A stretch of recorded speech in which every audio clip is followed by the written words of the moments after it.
Hey folks, Mark here, RC Aviation and Crawling, part 2 on my video, part 2 of my video, that I'm offering, describing, why spending an extra $100 for this NX6 is, in my opinion, really, really well worth it above the, DX6E.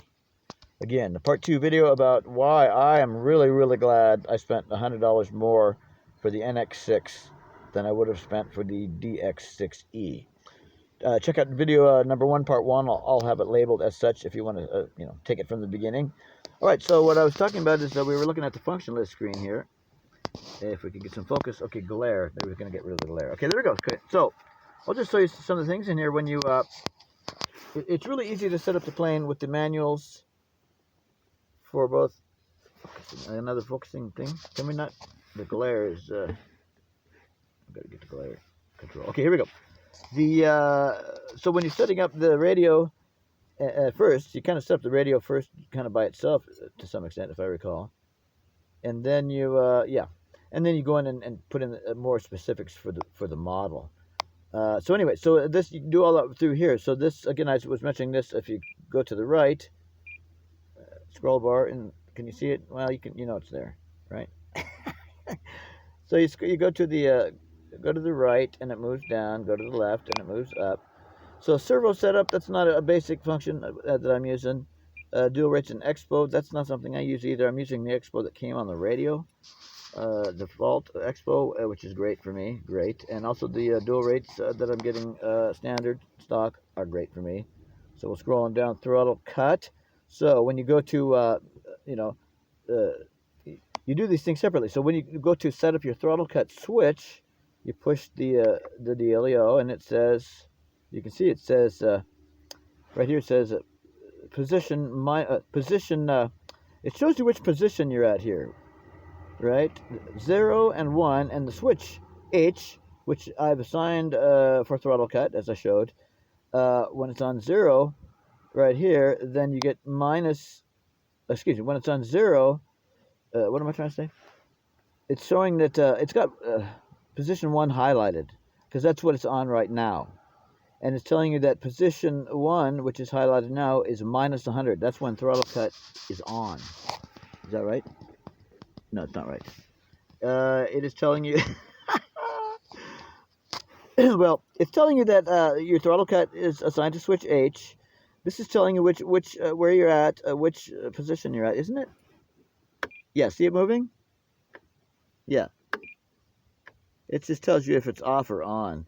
A throttle cut off there, in that position. It's, throttle cut is, off there, and when you switch,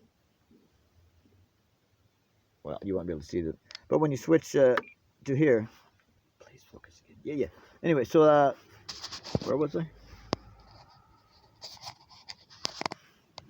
Yeah, so throttle cut is off when dead center screen, the little black box is lit up, and it's on when you go to there. When it's on there, 0, off. Right? Dead center screen, the lighter, you can see a little dot, right? See that little dot down there? So that's off, O for off, and then that's active. Okay, so the screen is telling you that I've got this switch set up for minus 100. The throttle cut is minus 100 throttle cut.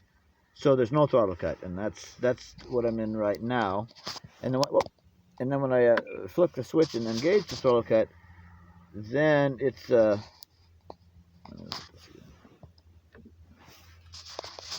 let's see, switch minus 100. Okay, can I start over? It's telling me that when the switch is activated, you're getting minus 100 throttle. Right now it's not activated.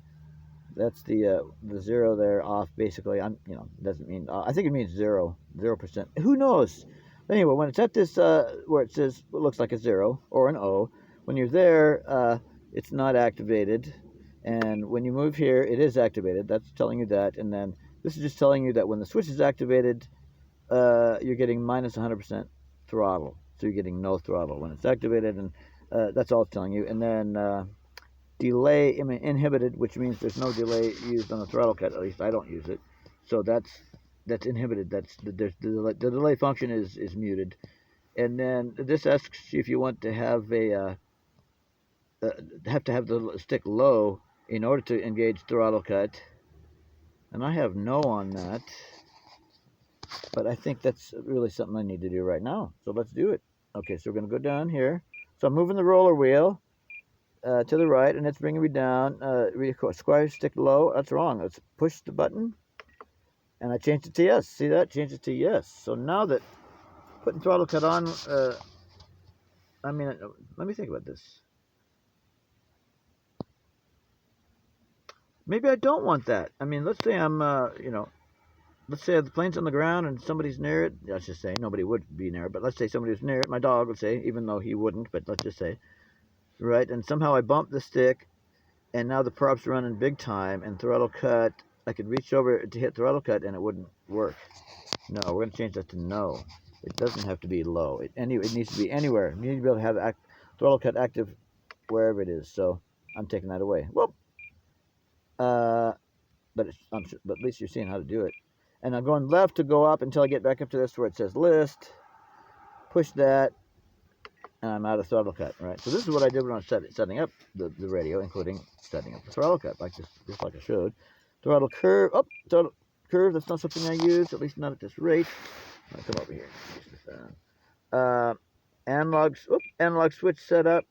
That's another super extra customization deal that I'm not using. Digital switch setup, not using that, and more advanced and more, in-depth adjustability, basically, I guess. Now, flap system, that one is super, super important, and definitely one that I use during my setup. So I push the scroller wheel, and that shows me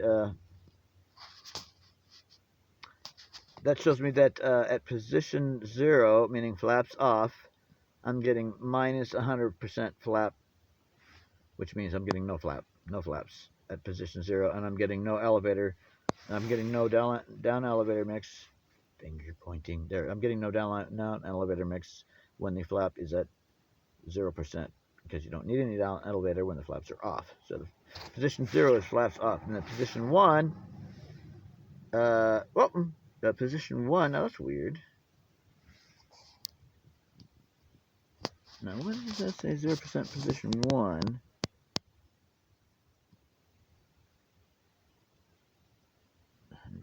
Now what is this? Oh, I'm not getting any. Now this is interesting. I'm learning some stuff too. When I did the second flight today, I noticed I was getting a fair amount of pitch. I noticed I was still getting a little bit of up pitching when I went into flaps. I was particularly getting quite a fair little bit in half flaps and less in full flaps. Now I've just learned why. Position 1 is half flaps, and basically it says which flap are you talking about right now, and how much down elevator mix do you want for that? Which flap setting do you want, half or full, and how much down elevator, if any, do you want? So at position 0, of course, you're not going to have any down elevator. Position 1, full flaps, I've got 100% flaps. Oh, that's another thing I'm understanding. Okay. This is so you don't have to use the full flaps that are automatically programmed into the plane. If you want, I'm guesstimating, you can reduce the percentage of flaps that you get out of the box so that you don't have as much flap. But what I want to know is, okay, so we're talking about the down elevator. So when the flaps are in position 0, which is off, you don't have any down elevator. Here, position 1.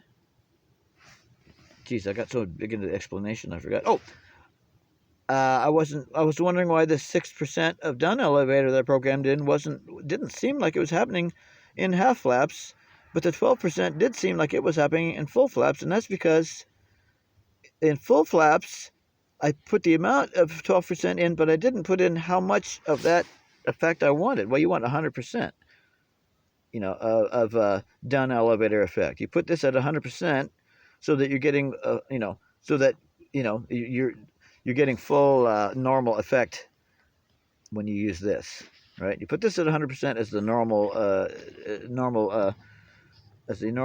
default, and then you put in your percentage. I did not put in 100% here, right? This says you're getting 12%, 100%. 100% effect. What am I trying to say? 100% function, I guess, of the down elevator system, if you will, which is giving me 12%. Now this one I was had set at 6%, but since I had 0% functioning, I wasn't getting that 6% at all. So I'm gonna fix that right now. Wow.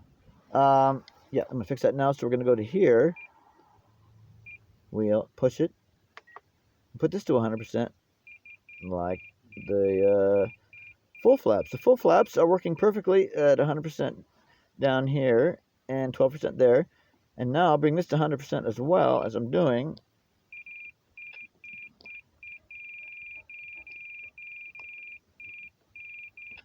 Now I'm going to get my 6% that I wasn't before. Fantastic! Alright, so there you go. That's how that works. Mixing, again, if you want to do rudder mixing, you see rudder aileron, you can activate rudder to aileron, elevator to flap and stuff. But I don't use any of that, so, but you can. Range test, interesting, okay. So that I didn't use that function, but I will in the future. Timer, here's how to go in and set up your timer. It tells you that when you move your stick over 25%, the timer starts by way of the throttle stick movement. And it shows that I've got it set for 4 minutes for this airplane, which is the MAL, and the mode that I've chosen is a countdown timer to see how much flight time is left, rather than how much I've used. And you can have more than one timer setup. So this is timer number 1. I can go into select timer number 2 with different parameters if I want to. So that's way cool. All right, let's go. Okay, so now we're going. All right, switch hands on the camera phone. So now we're going to go back, push this button again, this roller wheel button, and continue on down. Telemetry. Now, when I get the optional telemetry receiver, Spektrum Smart Telemetry receiver, and also a smart ESC for my MAL, well then I'll use this to set things up, and I'll have airspeed telemetry and battery voltage and all kinds of stuff. I don't even know hardly anything about it, but I know it's going to be way cool. Audio events. I haven't figured out how to use this, but you can get the audio prompts, from a girl. I did get one audio prompt from the girl. I think maybe when I was binding or something. It was something, but I think it was binding, and I hit bind on the radio, and then the radio said, "No binding complete." So you can do that with this radio. You get the girl talking and telling you how much that you got your full flaps, half flaps, or voltage reminders, audio voltage reminders, and stuff like that. Anyway, I haven't figured out how to use that yet, but I will. Video transmitter setup. I don't even know what that's for. I don't even know what that's for. Function bar, that takes you into, never mind. I don't even know what that is, so I won't even say. There's the bind function. Push this, and it just really quickly, really easily tells you what to do. It tells you exactly what to do. I don't want to push it because I don't want to accidentally put the radio into the bind mode. But it actually prompts you on the screen everything to do. It tells you to put in the bind plug, and tells you that the orange light is going to behave a certain way, and then tells you to pull out the bind plug, and that the orange light will be behaving a different way, and it tells you, how to know that the binding is complete. Well, it says so. Okay, apparently there's some kind of a trainer dealio in here. I have no idea what it is. System setup, going to use a hell of a lot, and I'm not going to go into that, but you go out of normal flight mode and go into here to set up everything involved with here. Everything involved with setting up the radio is there. And then, let's see. So we got anything left here? Let's talk about function bar. That's part of the function bar. Sort of system setup. Another thing here is you can set up flight modes. Like you can set up you can set up an array of different transmitter setups for the same model, right? Let's say you have the same model. You can set up your transmitter differently for that same model. Like I think it's called flight mode. Yeah, you can save different flight modes. And say flight mode 1 would make your MAL behave a certain way, and then under different conditions, you might have your flight mode 2 And you can put in all these different parameters to sort of really tweak the plane automatically. When you hit that button and change flight modes, all these pre-selected, super detailed tweakings are available to you. You know. Okay, and then what else? Okay, so function bar, bind, start training, system setup, monitor. Monitor is cool because it shows you what each switch is doing, and it shows that you flip the switches and see. It shows throttle, aileron, elevator, rudder, gear, flap, auxiliary 2. So you can test that everything is working and that it's working correctly by, instead of when you flip the switches, this will show you exactly what each